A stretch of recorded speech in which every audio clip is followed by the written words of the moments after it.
Okay mga kaibigan, magandang hapon sa inyong lahat, sa ating mga nakikinig at nanonood. Kumusta kayo?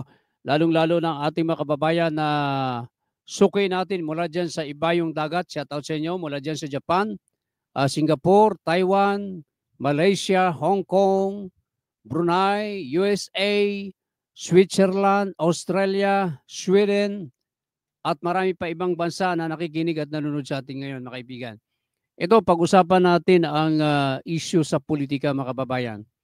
Mainit ngayon ang politika sa ating bansa mga kaibigan, na kung saan ay naka-red alert ngayon ang military mga kababayan, kaugnay dyan sa mga pahayag ni VP Sara Duterte mga kababayan, na kanyang kinakalaban ang gobyernong Marcos mga kababayan.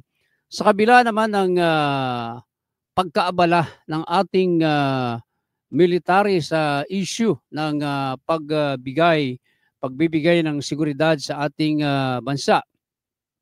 Tila naman itong mga politiko sa iba't ibang bayan sa ating bansa, partikular diyan sa Southern Tagalog mga kaibigan, no?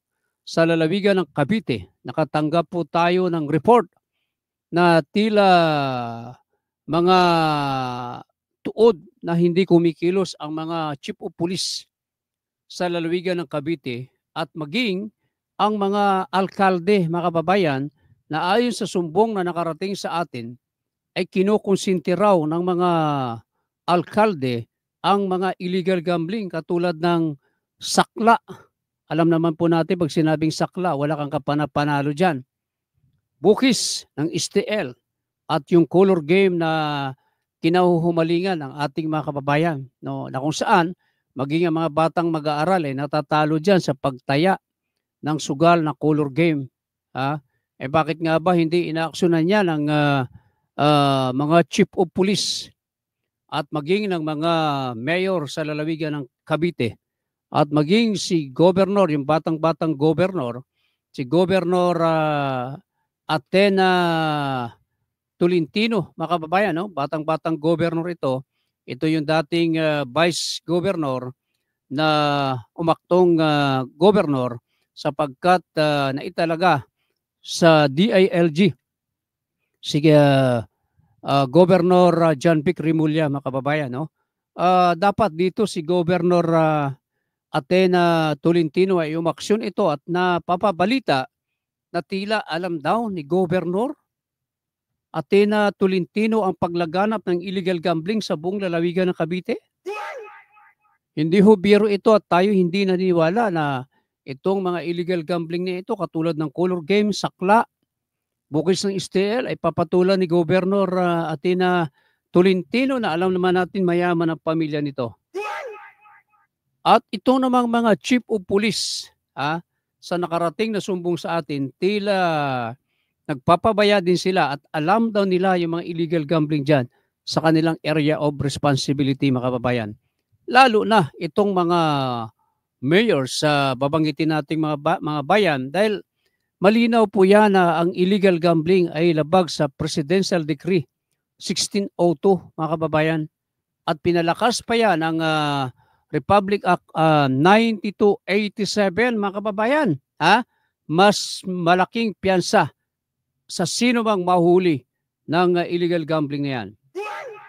Pero bakit hinahayaan ang mga chief of police na ito sa lalawigan ng Cavite? Abay dapat panahon na upang i-relieve ang mga chief of police na ito. I-relieve ni Region 4A Director Police Brigadier General Lucas Kenneth Paul Lucas mga kababayan, no? Si General Lucas yan ay action man pero nagtataka tayo bakit kung kailan yung magpapasko ay tsaka naman naging laganap ang mga illegal gambling sa halos buong Region 4A mga kababayan at dyan lamang General Lucas sa Binyan, Laguna ay nagkalat daw dyan yung color game ni Judith mga kaibigan na dapat aksyonan ito ng mga opisyal dyan ng Binyan at iba pang bayan. Ngayon, dumako tayo dito sa lalawigan ng Cavite na natanggap nating sumbong mga kababayan Diyan po sa lugar ni Mayor Angelo Aguinaldo, mga kababayan, no? Nagkalat daw diyan yung color game na pasugalan na kinahuhumalingan ng mga kabataan na tumataya ng color game. At maging ang matindi nito, mga kababayan, itong sakla, mga kababayan, na kung saan isang alias Boni ang nagmamalaki, ang nagmamalaki Mayor Aguinaldo, sir, na siya daw ay malakas sa tanggapan mo, na kung saan siya daw ay naging ah, contributor mo sa nakaraang halalan at magpahanggang ngayon ay labas-pasok daw ito sa opisina mo. Mayor Aguinaldo, Angelo Aguinaldo, sir, mababahira ng magandang imahe ng Kawit Cavite. Alam naman natin diyan na itinaas ang unang bantila ng Pilipinas bilang Republika ng Pilipinas na pinangunahan ni President Emilio Aguinaldo. Alam natin, lolo ito ni Mayor Angelo Aguinaldo, mga kababayan. At yung Chief of Police ni Mayor Aguinaldo, na Police Colonel Richard Corpus, ay pakaangkaang din daw ang mama at tila walang ginagawang aksyon para resolbahin at ipatigil ang illegal gambling sa Kawit Cavite, mga kababayan. Grabe, mukhang nakakahiya na ito sa liderato ng PNP, General Lucas, sir, at General Francisco Romel Marbel, sir. Dapat balasahin mo na yung mga chief of police dyan sa lalawigan ng Cavite. No? Isang alias Boni na tigasin daw ito, siga daw ito, ang balita natin. Hindi lamang pasakla ang negosyo nito, ay sumasideline din daw ito sa mga negosyong bato, mga kababayan. No? Kaya dapat imbestigahan yan ni Police Colonel Richard Corpus, mga kababayan. Diba? Kawawa yung mga kababayan natin, mga vendors, tricycle drivers, lalo na yung mga yung nagtatrabaho sa dagat, yung mangingisda, nauubos lamang ang kanilang pera sa pagtaya ng sakla na wala ka na panalo dyan, mga kababayan. Diba? Dumako naman tayo dyan sa lugar ng Rosario, Cavite, mga kababayan. Yan ay pinagaharian ng mga rikaprenteng mahusay na mga politiko. Si Mayor Voltaire Recaprente ng Rosario, Cavite, sir, nagkalat daw dyan ng illegal gambling sa iyong nasasakupang bayan. Yan ay balwarte nyo, pero bakit nung panahon ni Mayor Nonong Recaprente hindi umuubra yung mga ganyan sugalan? Ay bakit ngayon naglipa na dyan mga sakla, lalo na yung color game? Nakarating na ba yan, Mayor, sa iyong tanggapan na isang alias Egay na nagmamalaking ito'y big time daw itong Egay na ito, mga kababayan. Ito daw ay milyonaryo na dahil sa mga negosyong color game at mga yung meron itong mga carnival sa iba't ibang bayan. Ito daw ay nagmamalaki na siya daw ay campaign contributor ni Mayor Voltaire Recaprente. Hindi tayo naniniwala dito. Subalit, pag hindi ito ipinasara ni Mayor Recaprente ang peryahan na color game ni alias Egay, abay, baka maniwala ang taong bayan. Mayor Recaprente, sir, at bakit hindi kumikilos ang iyong Chief of Police na si Police Colonel Jonathan Asnan, mga kaibigan? Colonel Asnan, ano na bang nangyari? Tila ikaw dyan pakaang-kaang. Ipatigil mo yung mga sugalan na yan na color game dyan sa area mo. Dahil marami hong mga kabataan ang natatalo dyan sa larong color game na yan. Yan illegal gambling yan. Malinaw po yan. Colonel Asnan, sir. Ayan, babalikan namin kayo. Dumako naman tayo dyan sa iba pang lugar sa lalawigan ng Cavite. Ito, sikat ito. Sikat itong si Mayor Jenny Barsaga, no? Na kung saan ay ito'y pinasikat ni Congressman at Mayor PD Barsaga ang kanilang lungsod. Subalit, sandamakmak na mga illegal gambling ngayon, mga kababayan, ang nariyan sa lugar ni Mayora Jenny Chua. Ni Mayora Jenny Barsaga, mga kababayan. Grabe, Isang alias sa Teng at at alias Jojo ang sinasabing mga kamag-anak daw ni Mayor Jenny Barsaga na nag-ooperate ngayon ng sugalan na sakla sa buong lalawigan o rather sa buong lungsod ng Dasmariñas, Cavite, mga kababayan. Matindi po yan at hindi lamang yan. Meron din diyang isang alias, pangalan nito si alias Gemma na meron pang pa-color game, peryahan diyan sa Dasmariñas, Cavite. Bakit hindi ito inaaksyonan ni Mayor Jenny Barsaga? Ano kaya ito ni Congressman at Mayor PD Barsaga, yung namayapang matandang Barsaga? Abay, dapat ipatigil mo yan, Mayora, lalo na ngayon mag-ieleksyon. Ang daming naluloko na mga kababayan ninyo sa pagsusugal sa lahat ng mga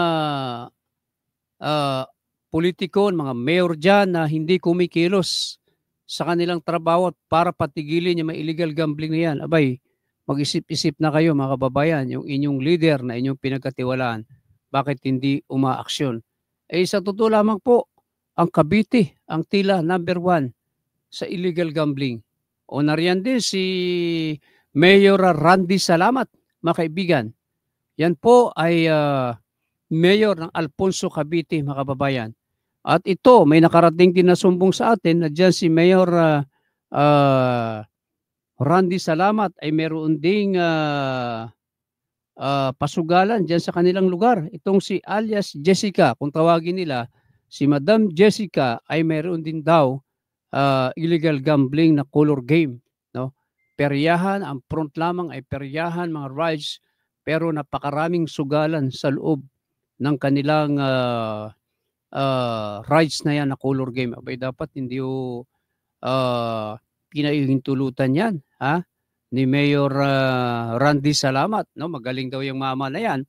Subalit, maging ang chief of police mo na si Police Major Edward Cantano, ano naman nangyayari? Mukhang matagal na dyan sa Alfonso. Yang si Major Cantano, hindi pa rin kumikilos. Ha? Color game dyan, nagkalat dyan. Yung sakla din dyan, Major Cantano, sir. Mayor Randy Salamat, sir, dapat aksyonan nyo po yan. Ha? Dahil kung hindi, kawawa ang inyong mga constituent. Puntahan naman natin si Mayor Kevin Anarna ng Silang, Cavite, mga kababayan. Meron din diyang inireklamong illegal gambling na nakarating sa atin at isang alias Romel naman daw ang nagmamalaki, Mayor Kevin Anarna, sir, na naglatag ng tila carnival, no? Carnival na ang front ay mga rides, subalit puro mga color game ang nadyan, mga kababayan, mga sugalan.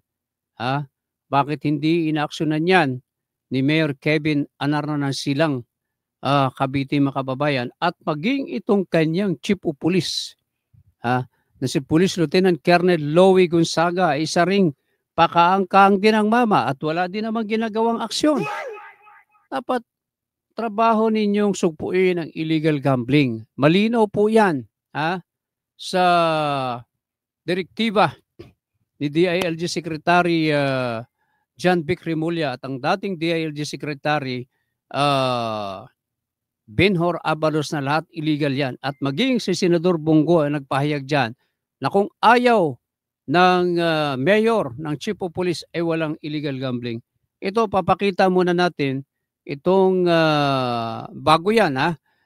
Sige, papakita muna natin itong video ng sakla sa iba't ibang bayan dyan sa lalawigan ng Cavite. Panoorin nyo ito, mga mayors. Pagkaano? Live tayo, satellite tayo. I-replay natin pagkaano? Channel 1 to. 6 na oras. Legal na to. Para wala kang kinan, ha? Yun yung 20 yan. Bawal na ngayon si ordinance. O CCTV, no? Pero Lahat ng negosyo, kailangan Labo dito, labo. Okay, mga nandito muna. Kamay muna kayo sa camera, oh. bakit nakatabi ko? Sino dito? Kawawa, maraming mga linoplita dyan. Kaya, Wala pa yung show. wala ka talagang panalo dyan sa siguro na yan. Matapos yan, closing na yan. O diba? Bakit pinapayagan niya ng PNP, mga kababayan? Lalo na ng mga chief of police. Ang talagang may jurisdiction din, mga kababayan, ang chief of police. No? Ayan, panoorin niyo yan, ha? Sa mga hepe na nabanggit natin. O ito yung mga color game. Panoorin natin ang mga color game, mga chief of police at mga mayors. O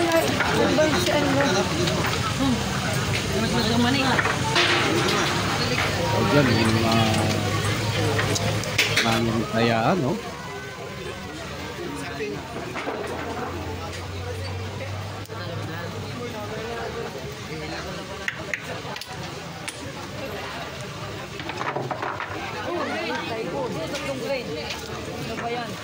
Nanalo ka 3 points ka. Galing. Dali. Hoy. That's the friend. Lima po. Ayan, mga bata din ang nagsusugal dyan. Marami mga minor de edad. Alam nyo kasi, yung sugal na color game na yan, eh wala kang kapanapanama dyan, mga kababayan. At ang mabigat niyan, ay mga minor de edad ang karamihan sa mga tumataya dyan. Pati yung kanilang mga magulang na pumapasyal lamang sa mga peryahan na yan, ang front ay mga rides, subalit sa loob niyan ay puro mga sugalan, mga kababayan. No? Na dapat aksyonan din yan ng mga mayors na yan na ating nabanggit at ng mga chief of police. Kay Governor Athena Tolentino, Madam, abay, may nakarating sumbong sa amin na pati yung mga illegal gambling ay talagang pinayagan mo raw. Kasi bilang pinuno ng lalawigan ng Cavite, kaya mong ipatigil yan. Pag sinabi mong mga chief of police, mga mayors, ayaw ko ng illegal gambling dahil yung ating mga kababayan ay nakataya dyan ang kanilang kabuhayan na maaring malulung sila sa illegal gambling. Pero ano nangyayari, Governor Athena Tolentino, sir? Ma'am, bakit hindi nyo po yan ipinatitigil ang mga illegal gambling na yan na ating nabanggit? Hindi ho namin titigilan ito hanggat hindi ho kayo kumikilos, Madam. At yung mga nabanggit nating mga operator, yan daw ay mga untouchable. Kay General Kenneth Paul Lucas, sir, ano bang nangyayari? Nananawagan tayo sa inyo, dapat aksyonan nyo naman yan. Babalikan namin ang issue na yan sa susunod, patitindihin pa po natin yung mga issue na yan. At doon sa mga Kabitenyo, mga kababayan, sa inyong mga mayors na inyong pinagkatiwalaan, malapit na po ang eleksyon, ay mag-isip-isip po kayo. At sa ating namang mga mayors, patunayan po ninyo na hindi nyo kinukonsinti yung mga illegal gambling na yan. Simple lamang yan eh. Kayo ang Chief Executive Officer. Natural, kaya nyong patigilin yan. O ano sinasabi ni Senador ni Secretary Benhur Abalos? Panoorin natin na lahat ng illegal dapat hulihin.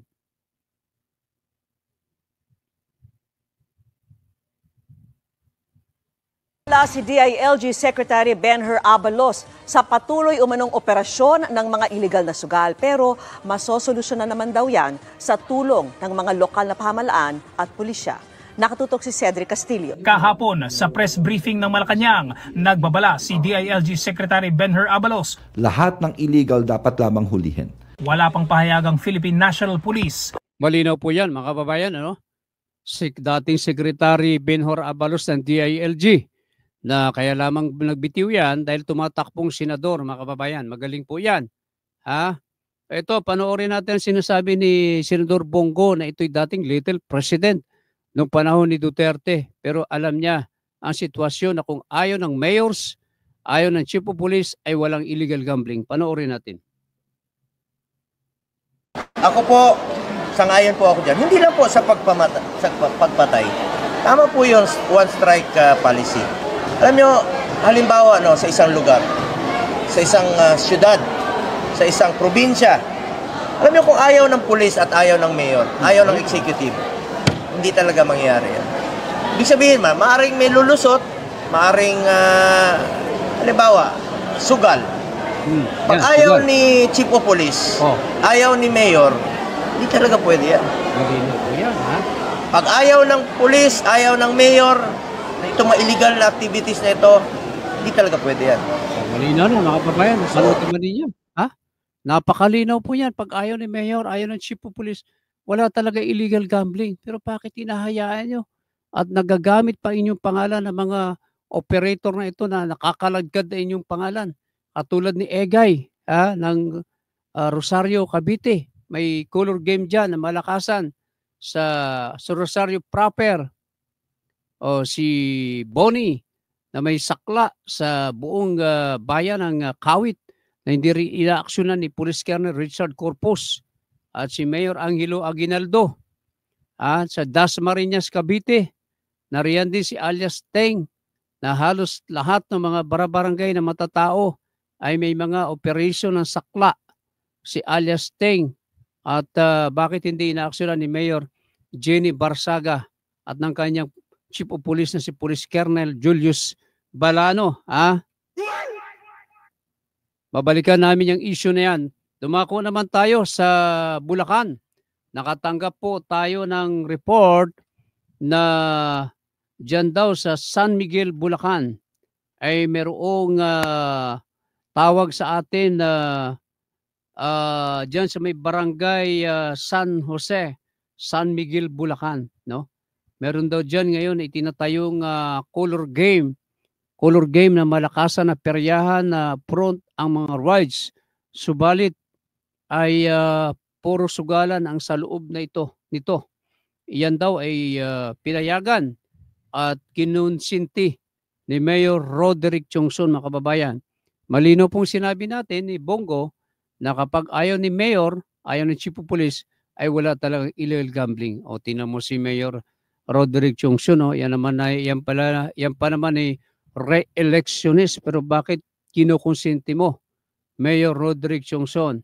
Sir, ang mga illegal gambling dyan sa iyong bayan, bukas makalawa, yan ay parang kabute na magsusulputan dyan. Dapat talaga sa ating PNP magsagawa ng one strike policy sa mga Chief of Police na mahuhulihan ng illegal gambling ay agad na i-relieve, no? Yung mga Chief of Police na yan. At si Mayor Chongson sa mga taga San Miguel, Bulacan ay mag-isip-isip po kayo. No, dapat ang isang leader kapag may nag-report na mga mamamayan, lalo na mga taga-media, ay dapat aksyonan kaagad. Kami dito sa aming tanggapan, kami po ay bukas ang aming tanggapan upang madinig namin ang inyong panig at nang mailabas namin dito sa aming himpilan sa Latigo News TV Philippines at Latigo Newspaper Nationwide. Abangan ang susunod naming expose. Ito ang inyong kaibigan, inyong kalatigo, Kamario Batigas. Maraming salamat.